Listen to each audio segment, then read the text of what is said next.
யோபுடைய சரித்திரம் 11ஆம் அதிகாரம். அப்பொழுது நாகமாத்தியனாகிய சோப்பார் பிரதியுத்தரமாக, ஏராளமான வார்த்தைகளுக்கு உத்தரவு சொல்ல வேண்டாமோ? வாய்ச்சாலகன் நீதிமானாய் விளங்குவானோ? உம்முடைய வீம்பு வார்த்தைகளுக்கு மனுஷர் மௌனமாய் இருப்பார்களோ?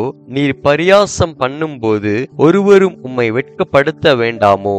என் சொல் சுத்தம் என்றும் நான் தேவரீருடைய பார்வைக்கு துப்புரவானவன் என்றும் நீர் சொல்லுகிறீர். ஆனாலும் தேவன் பேசி உமக்கு விரோதமாய் தம்முடைய உதடுகளை திறந்து உமக்கு ஞானத்தின் ரகசியங்களை வெளிப்படுத்தினால் நலமாயிருக்கும். உள்ளபடி பார்த்தால் அது இரட்டிப்புள்ளதாயிருக்கிறது.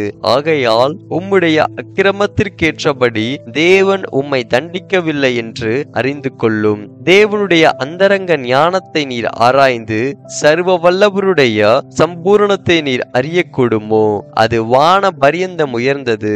உம்மால் என்ன ஆகும்? அது பாதாளத்திலும் ஆழமானது. நீர் அறியக்கூடியது என்ன? அதன் அளவு பூமியை பார்க்கிலும் நீளமும் சமுத்திரத்தை பார்க்கிலும் அகலவுமாயிருக்கிறது.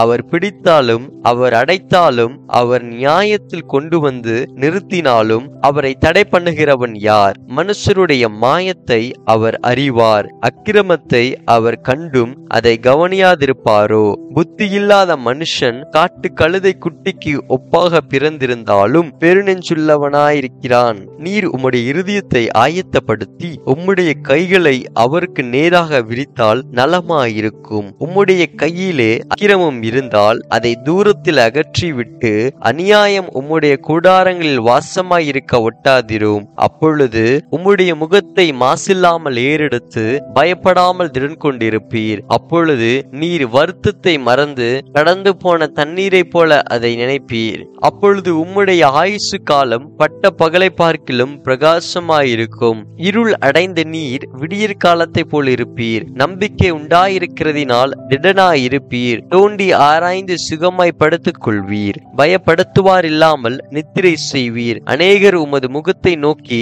விண்ணப்பம் பண்ணுவார்கள். துன்மார்க்கருடைய கண்கள் பூத்து போய் அவர்கள் அடைக்கலம் அவர்களை விட்டு ஒளிந்து அவர்கள் நம்பிக்கை சாகிறவன் சுவாசம் போல் அழிந்து போகும் என்றான் என்பதே. ஆமேன்.